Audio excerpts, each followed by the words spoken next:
რას დავიდით? იმაზეც ვაკეთებ და იმაზე მოკლედ დროში. შეიძლება მართლაც ევროპაც გავავლის. Поздравляю весь личный состав. კარგი მანევრია ძალიან. დიაბოლოვაში გადაცემდა. ვაშა გადაცემა თქვენთანაა. თენგიზ გოგოდიშვილთან. და სანამ დავიწყებ, მოასწარი და მოიწონეთ, ან კიდევ უკეთესი, გამოიწერეთ. ვაშა.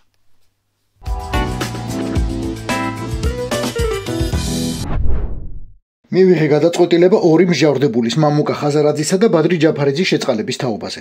გამოვთქვა მიმეც, რომ მომავალში ისინი კანონის პატივისცემით განაგრძობენ პოლიტიკურ საქმიანობას.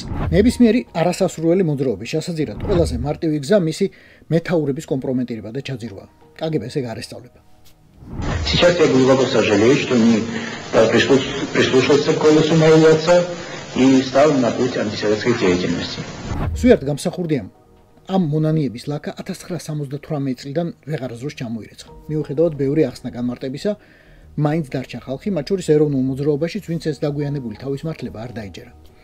ალბათ, ყოველთვის შენი მტერია, ვინც ციხეში ქსვამს, მაგრამ ყოველთვის შენი მეგობარი არაა, ვინც ციხიდან გათავისუფლებს. ხანდახან ეგ უფრო დიდი მტერია. ბადრი ჯაფარიძე და მამუკა ხაზარაძე ციხეში დარჩენილიყვნენ, მე მგონი ერჩევნათ. ამისთან გათავისუფლებას ნაღდაც ჯობდა. გამსახურდიას, რომელიც ვახსენე, მოწმე თვით მერაბ კოსტავა დაუდგა, ურყევი და უმწიკლო ავტორიტეტი. და მაინც ვერ დაარწმუნდა ყველა, რომ ერთის გამოსვლა ციხიდან და მეორის გაშვება ეტაპებით სადღაც ციმბირში წინასწარ იყო შეთანხმებული. ასე იქნება ეს ამბავიც, სამწუხაროდ. მით უმეტეს, რომ ვერც ჯაფარიძე და ვერც ხაზარაძე კოსტავასნაირ ავტორიტეტს ვერ დაიმოწმებენ. ბორის ივანაშვილმა, ანუ ფსბ-მ ძალიან სწორად გათვალა. მათი ყოფნა გარეთ პროჭორილელებს უფრო აწყობთ ვიდრე ოპოზიციას, იმავე ლელოს. და ბარემ სიტყვაც გადაუგდო ჩასაფრებულ დასავლეთს. ხომ ხედავთ, არ ვარ ისეთი ცუდი, როგორც თქვენ გონივართ. ნამდვილად მინდა ყველას კონდეს შანსი არჩევნებზე, ამიტომ კანონის დამრღვევებსაც კი ვიწყალებ. აცი გინ თბილისი გამოგიჯონ ბურიას, გინ მურმანსკი ვალოდიას. ვეღარასდროს ჩამოირცხავენ ლაკას. ეჭვს რომ შეეკრნენ, რომ გაიყიდნენ, რომ შეშინდნენ, რომ დათმეს. რომ პრინციპები და რეალური ბრძოლა გაცვალეს რამდენიმე საკრებულოს, რამდენიმე სკამსა და რაც მთავარია, ასაკრძალი პარტიების სიიდან ამოღებაზე. ლელოს აღარ აკრძალავენ. პარტია დატოვებენ. ოპოზიცია იქნება, მაგრამ კონსტრუქციული, რაც პუტინის ტიპის რეჟიმებში ითარგმნება როგორც მართული. რუსეთის დუმაში ასეთები ოხრადაა. კომპარტია, ლიბერალ-დემოკრატები, სპრავედლივая Россия, რავი, ჯანდაბა და დოზანა. ამ პარტიებსა და მათ წარმომადგენლებს აქვთ სრული თავისუფლება აკრიტიკონ მინისტრები, გუბერნატორები, ხანდახან თვით პრემიერ-მინისტრიც კი. ოღონდ არასდროს არ დაძრენ ხმა პუტინისა და მისი კურსის წინააღმდეგ. ამის უფლება არ აქვთ. ციხიდან გამოშვებით ივანაშვილმა ხაზარაძე ჯაფარიძეს ჟირინოვსკისა და ზიუგანოვის როლი შესთავაზა. პიაგოხვიჩიას ხალხის ძალისა და უკვე გაფორმებული სხვა ვიღაც ჯამბაზების კვალად. ციხიდან გამოსვლის შემდეგ რაც უნდა თქვა, ეგ სიტყვები იქნება. ჰაერის რყევა, სანამ საქმეს არ უნახავთ. შანსი აქვთ ერთი. გამოვიდნენ არჩევნებიდან, თუნდაც ისევ ციხეში შევიდნენ. საქართველოს მართლმსაჯულების სისტემა არის ევროპის საუკეთესო 20-ში. ხანდახან გამექცევა ხოლმე მეცხელი და თვალი. არა, ეგეთებისკენ არა. თუმცა გააჩნია როგორ შეხედავ. მოკლედ, შევწოდე და შემომეყურა ამასინად იმედი და ეგრევე აღვივსე ეროვნული სიამაყით. ქართული მართლმსაჯულების პროგრესსა და წარმატებაზე მიმდინარე კვირის განმავლობაში 3 სხვადასხვა საერთაშორისო ავტორიტეტულმა ორგანიზაციამ დაწერა. მათი ანგარიშების გამოქვეყნება კი ოფიციალურ ვებგვერდზე ევროკომისიას მოუწია. აწი გეცოდინებათ, ქართული მართლმსაჯულება ევროპის 20-ში. ეს ნიშნავს, რომ უსრებს ნამდვილი დასავლეთის ზოგ ქვეყანას და მსოფლიოს რეიტინგში როგორ ვართ. ჩვენი ქვეყანა სასამართლო სისტემის დამოუკიდებლობით მსოფლიოში 36 ადგილზე გავიდა და ევროპის საუკეთესო 20-ში მოხვდა. ურწმუნოთათვის, საქართველოს ქართული მართლმსაჯულების სისტემა მსოფლიოში 36 ადგილზეა. ჩვენს მერია პორტუგალია და ვიეტნამი, იამაიკა, მალაიზია, ნამიბია, ტაჯიკეთი და მერე იტალია, მერე პაკისტანი, განა და საბერძნეთი. და ის თვალახვეული ქალი გამახსენეთ სადაური იყო? აი, სასწორი რომ უჭიროს. ხო, ბერძენი. ესე იგი, ნინო გალუსტაშვილი სამართალი უფრო სამართლიანია ვიდრე თემიდასი? სანქცირებული გალუსტაშვილი სამართალი. სანქცირებული ჯვებე ნაჭყებია სამართალი. სანქცირებული ირაკლი შვანგირაძის. სანქცირებული ვიქტორ მეტრეველის. სანქცირებული ნინო სახელაშვილის. სხვათა სამართალი. ცრუ მოწმეებითა და სხვა ყველაფრით. იმედი ხელი არ იღწოთ ამასობაში. მართველი პარტიისთვის ამ ანგარიშების ფონზე ევრობიუროკრატების განცხადებები მხოლოდ პოლიტიკური ჭორაობა და იმის სურვილია, რომ როგორმე ქართულ საზოგადოებაში აჟიოტაჟი შემოიტანონ. ევროკომისია რაღაცა NGO-ს კვლევას რომ აქვეყნებს, რა თქმა უნდა სანდოა. ისევე როგორც იმედი. ვის ბჯობნით გავიგეთ, მაგრამ იქნებ ისიც გვითხრათ, ვინ ბჯობნის ჩვენ. გადავახვიოთ იმედი და ვნახოთ, ვინ წერია საქართველოს წინ. აღმოჩნდა, რომ საქართველოს 36 ადგილზეა, 35 კი აზერბაიჯანი. ახლა ყველაფერი გასაგებია. სულ ყველაფერი. აქამდე სანამ ირაკლი რუხაძის კანტორა გვეტყოდა, ქართული სასამართლოს რეიტინგში ცოტა გვეპარებოდა ეჭვი, ცოტა. თორემ აზერბაიჯანული მართლმსაჯულების სისტემის სამართლიანობასა და ობიექტურობაში ისედაც ყოველთვის ვიყავი დარწმუნებული. მუდამ დღე. უფრო ზუსტად სასამართლოს დამოუკიდებლობით საქართველოს უსწრებს ევროკავშირის კანდიდატ ქვეყნებს, ევროკავშირის და ნატოს წევრ 16 სახელმწიფოს. ესენი უკვე ჩამოვიდოვეთ. ახლა მიზანი ნათელია. დავეწიოთ და გავუსწროთ აზერბაიჯანს. როგორ მივახციოთ ამ ეპოქალურ მიზანს?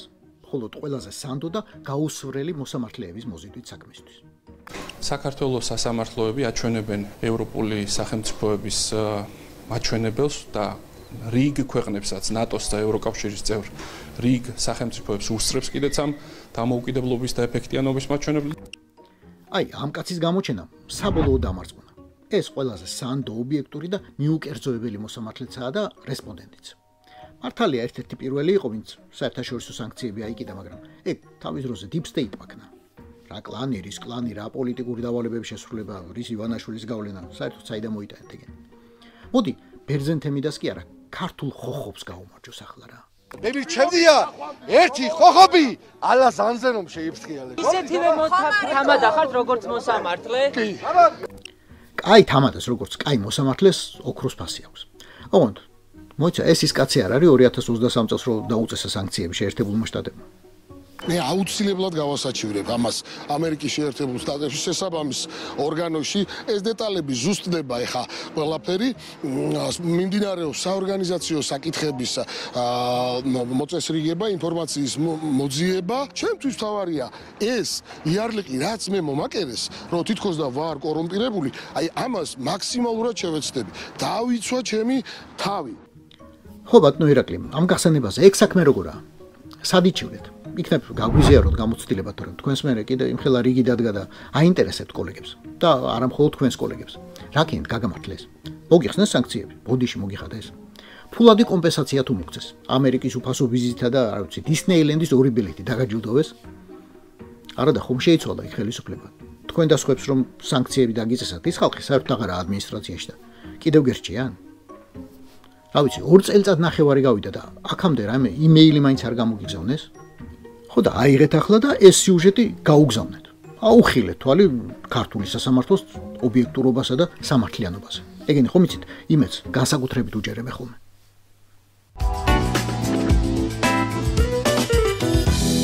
ვითომ ჩვენ არ გვეხება, მაგრამ გვეხება. საერთოდ ყველას ეხება, მაგრამ ჩვენ ბევრ სხვაზე მეტად. ტრამპი სახელს უცვლის თავდაცვის სამინისტროს. დეპარტამენტს იქ სამინისტროებს ასე ქვია. ამიერიდან იქნება არა თავდაცვის, არამედ ომის დეპარტამენტი. ნიუანსია? არა. ნიუანსი არა, რევოლუციური ცვლილებაა. ვერც კითხავს აიდან მოიტანეო, ასე ერქვა 10-დან და ბაბადან, ანუ 1789 წლიდან 1947-მდე. როცა შეერთებულმა შტატებმა მეორე მსოფლიო ომიც მოიგო, ბირთვული ბომბის ჩაიდო ჯიბეში და ჩათვალა, რომ მშვიდობის დრო იყო. მერე კი ჩაუვარდა ჩერჩილი ტრუმენს ფულტონში და რა დროს მშვიდობაა გიჟი ხო არა ხართ, სტალინი გვიტევს უძახა, რის გამოც მერე ნატოს დაარსდა და კიდევ ბევრი იომა. მაგრამ სახელი აღარ შეუცვალა. მაშინაც კი, როდესაც ეკტრუმენი თეთრ სახლში 5 ვარსკვლავიანმა გენერალმა და ომის ნამდვილმა გმირმა აიზენჰაუერმა ჩაანაცვლა. ახლა კი ტრამპი, კაცი რომელმაც მთელი თავისი საარჩევნო კამპანია მშვიდობის დამყარებაზე ააგო და მას შემდეგ სულ თავს იქებს. აქ გავაჩერე ომი და იქ მალე გავაჩერებო. ეს ტრამპი ქმნის ომის სამინისტროს. ახლა ზაზა შათერიშვილები და ქოცების ინტელექტუალები გამოდგებიან და ახალ წერილებს გამოაცხობენ ტრამპი კიდევ უფრო მეტად მოექცა deep state-ის გავლენაშიო.